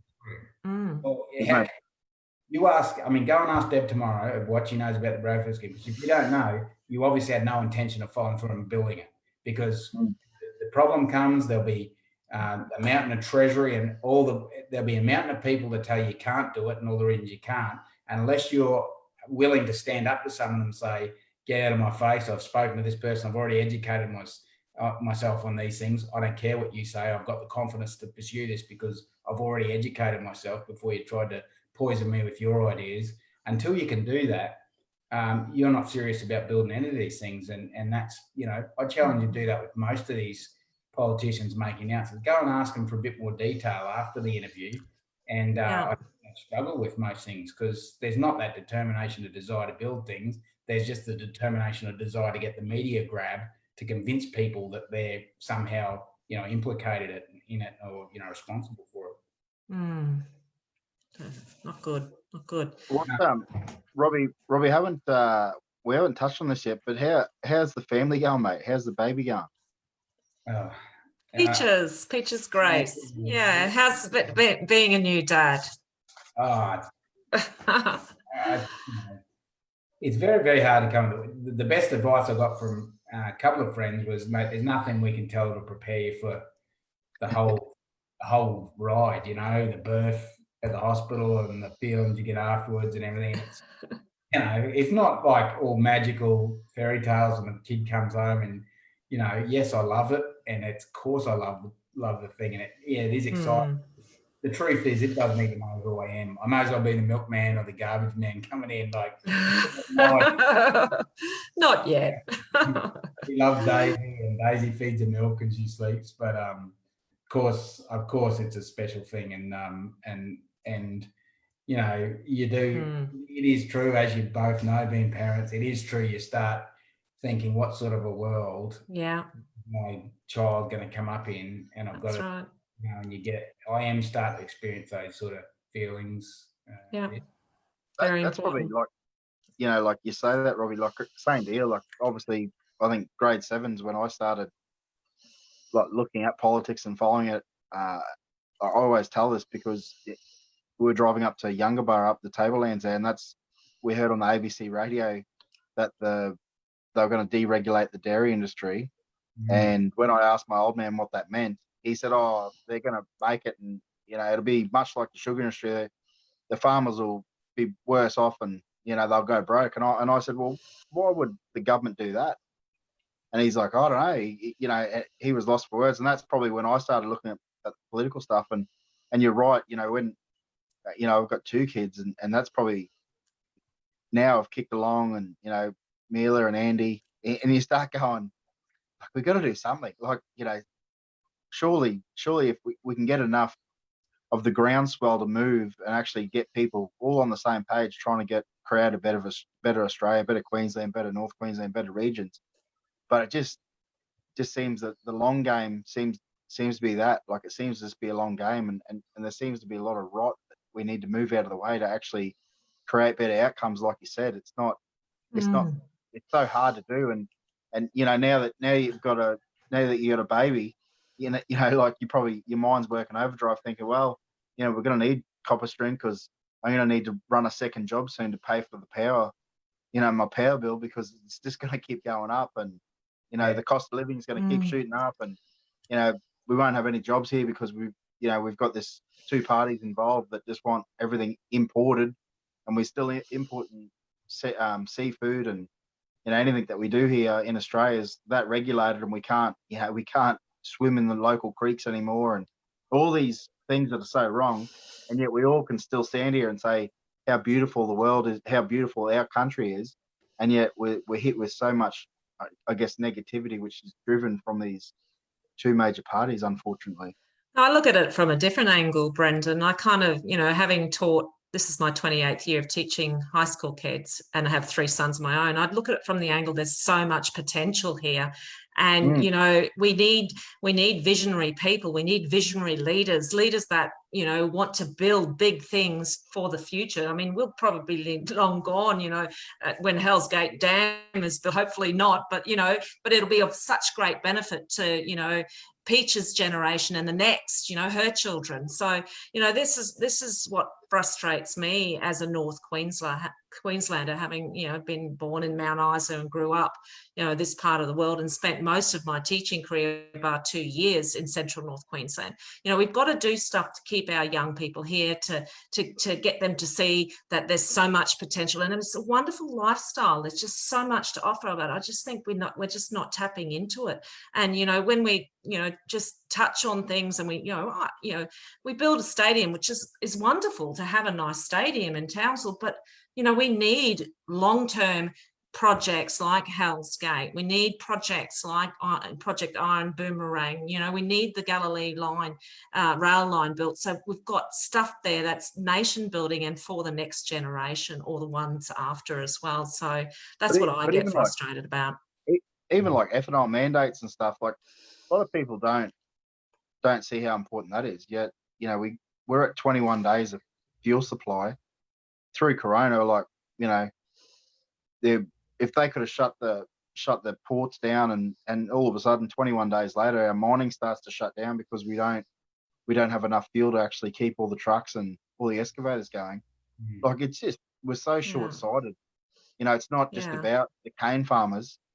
It's, you know, it's about the flow-on effect. It's about, you know, fuel stability. It's about if God forbid that we do go to war, that we actually have the ability to try and keep our tanks running, or, you know, like self-sufficiency. yeah, like, yet people go, oh no, it's just no, you know, I had a Commodore and it was no good in it, and you just think to yourself, mate, that's your Commodore running on ethanol is the least of my worries. It's more about, you know, this big picture that you got to focus on, and yeah. You guys have a hard task, and I take my hat off to you, Robbie. You know, it's a tough job what you're in. You know, politics is you cop it from all angles. But I get paid well, but and hats off to you two, because this is part of how we win. You know, this sounds like a really lame example, but it is a really good example. I love Star Wars. I watched it as a kid, and I watched the latest one that they had, and I was really engrossed in the movie. And they said, you know, there's a part of the movie where the Empire is just destroying them. They seem indestructible, and they've got all these resources and they can't possibly beat them. But the attitude from the rebels was, well, what else are you going to do? Like, this is what we do. Right. That's right. And I mean, they have a fairy tale ending, which we may not have, but it's so important that we turn up and fight. And through discussions, through politics, that we challenge this stuff that I think we can all agree is nonsense that we've been discussing tonight, and try and bring a bit of truth and reality back, and preserve these wonderful things we've got in Australia, especially in Queensland. It's not going to, this stuff just doesn't last forever, and it doesn't come on a platter. We've got to fight for this stuff, and people have got to recognise that. And I think we're at close to a tipping point now where it's going to start really slipping unless we change our attitudes in government, the way we control the economy. We must support industries. We must create ethanol industry. We must stimulate manufacturing. You know, we need to subsidise things to make it all work, or we will, you know, I don't know how it plays out, whether we just diminish as a nation, or we get taken over by someone else that sees us, which is not realistic, I think. Yeah. Hey, look, on a final comment from me, you know, in terms of there being, you know, there's 93 seats in our state parliament. You know, 17 of those are in central and north Queensland. So our representation is, you know, it's only small central north Queensland, you know, and there's 3 of you guys from your party, you know, and as population, you know, as it will grow in the southeast corner, and, you know, one vote, one value, we are facing the potential of having even less representation from central and north Queensland. What's your position on, you know, down the track, central north Queensland actually becoming, you know, I know you're a supporter of the idea, but becoming its own state, the 7th state of Australia? Do you see real advantages in that? Well, you know, an interesting question to put back to you and your listeners would be, I wonder how upset we'd be if Victoria wanted to divide half their state. Yeah. My initial reaction would be, well, if that works out better for the country, good.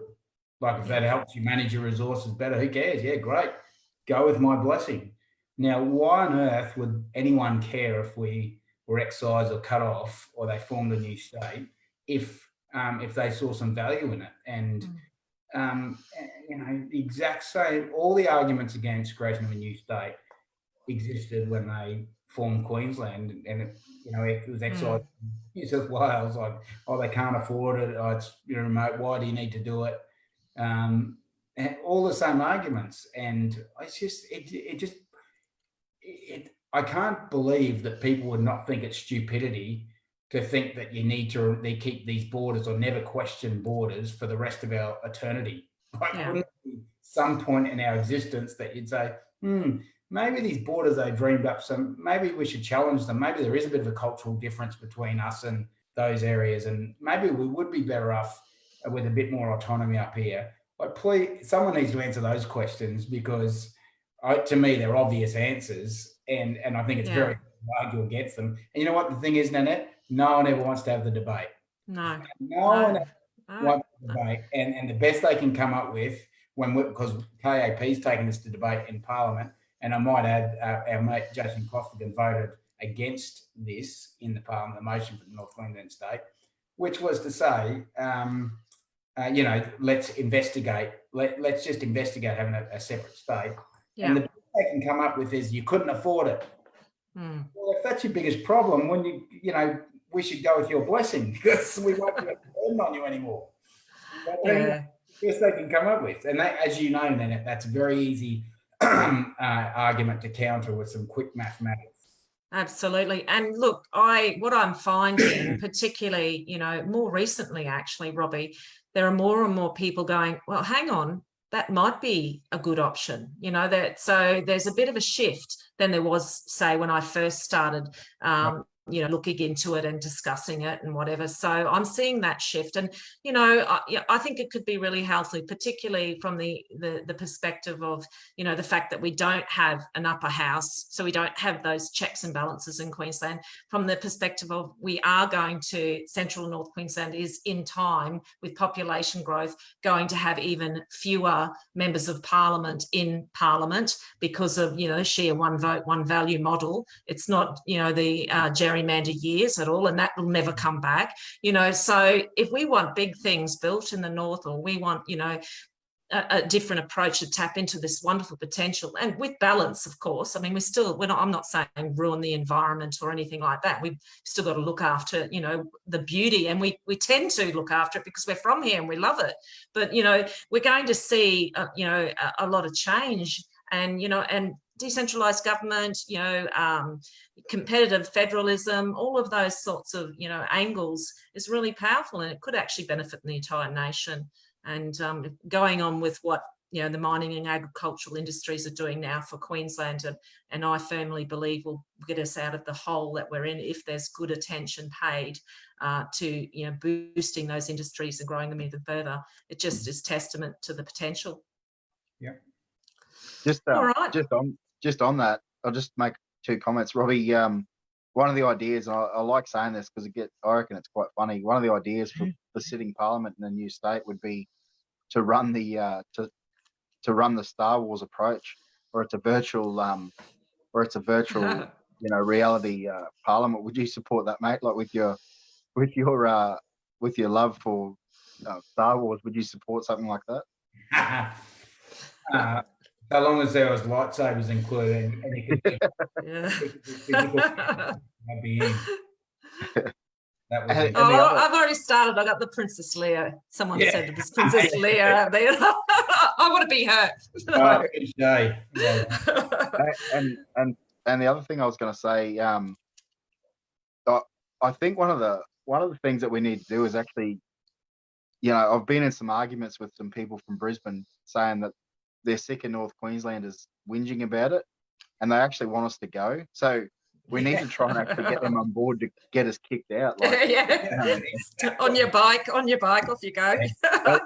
And the last comment on the North Queensland thing, the unfortunate part about it, when you do start talking about, I guess not the political side of it, but the first issue that people start to have is, but what about our state of origin team? And if that's keep it the same. Just keep it the same, leave it the same, or have a look at the stars that we've produced in North Queensland. They all have to go down to Brizzy anyway. It's the heartland of rugby league. I'm sorry, it's the heartland. Yeah. Look, Robbie, thank you so much. Can I make one more comment? Sorry, Nanette. Sure. Just on the rugby league, that's one of the best arguments for the separate state, because remember when North Queensland Cowboys started up? There's not enough money and resources up there. They don't have a big enough player nursery. No, it'll never be successful. Oh, that's interesting. They ended up beating Brisbane Broncos in the grand final. So. Way to go. Yeah, it's a lovely little example. Look, Robbie, thank you so much. I know we've been talking for quite some time. We usually let our interviewee talk about anything else you might like, a final comment or anything like that before we say goodbye. So is there anything you'd like to add? Oh no, death to the free market and economic rationalism is all I'd like to say. Okay, thank you. All right, Robbie, thank you. It's been an absolute pleasure. Thank you for giving up your time. I know it's precious, and keep up the good fight. Thank you. It's great to see you guys again. All right, No worries. mate. Thanks, Take Robbie. it easy. Okay. Have fun, mate. Bye. Bye. Whoops, I'll just get you out. All righty. All right, yeah. So, some very good insight there from Robbie Katter. As I said, some good stories, and some people often don't hear those stories, about pulling out an old bill that the LNP, had already put to Parliament. They pull it back out and then get them to vote against it. That's I guess, the stupidity that goes on in some of these parliaments. So the one thing I would say is, at this upcoming election, people have got to start voting for good people. And a lot of the times, if they get to know these minor parties, you'll find there's some very good people who've woken up to the rubbish that some of these. And I'm not against all the people in the major parties. There's some very good people in the major parties, and unfortunately, it seems that their parties are being hijacked. There's some very good people in those major parties, but their position is that they need to be inside the tent, try and make change. And I can't disagree with their point of view, but gee, some of the idiotic stuff that goes on, like Robbie explained, is just very disappointing, and it's put us in a position that I don't believe we're no longer the smart state, I guess. Yeah, look, I always say to voters, obviously look at the person that is going to potentially represent you, the one that you want to represent you. I mean, obviously political parties have their sets of policies, ideology and agendas, but when it comes to being in Parliament, I think back the one that you think will fight for you, particularly in Central and North Queensland, because ultimately we've only got in Central and North Queensland 17 seats in a Parliament of 93. So the rest of the representatives, apart from I think about 3, live in or have electorates within a 250-kilometre radius of the Brisbane CBD. So we need people who are going to fight for Central and North Queensland, and get to know your potential representative. I mean, the thing that what Brendan and I are trying to do with the show is bring on as many as we can from all political persuasions. Obviously we have our own political persuasions, but at the end of the day, vote for the fighter for Central and North Queensland, the ones that align with what you believe in and where we should go and where we're headed. And we've talked about a lot of issues tonight, and there's some big projects we talked about, and big projects that I completely think that needed to be here at 10, 20 years ago, and unfortunately been stalled. And it's this stalling that is hurting us. I mean, and now we've got, the COVID climate, highlighting a couple of things. And one of the really significant things the current economic climate of our state is highlighting is that mining and agriculture, we're propping the state up. Those industries. They're two industries that constantly get kicked. That's right. Yeah, constantly get kicked. Like even at a local level in our town, it's not. A while back, it wasn't about how our farming community can sort of help us out. It was about we need to diversify and move into tourism. Now, those people in the air, again, it's a good place to fish, and around the Burdekin, good place to fish and do all those sorts of things. But to make idiotic comments that tourism is going to pull a place like the Burdekin out of economic problem is just stupid. Yeah, and that and for people in Queensland to think that we've got all this precious resources, if we can harness water and continue to try and grow our agriculture industries and do well with our mining, mate, and this is no disrespect to those in the tourism industry, but you know, when you get something like COVID hits, it goes to show you need those primary industries to really hold your economy still. And then once they're firing, well, obviously your tourism kicks in, and people can enjoy it. It's very simple, right. and yet we lost sight of that for how long? As a state, we lost sight of that, and it was all about tourism and nothing else. And you can see when, excuse my French, but when the shit hit the fan, the two industries that were there for us, who are going to pull us out, are the ones that have been bashed repeatedly for years and years and years, and still are getting bashed by certain parts of the community. And for what reason?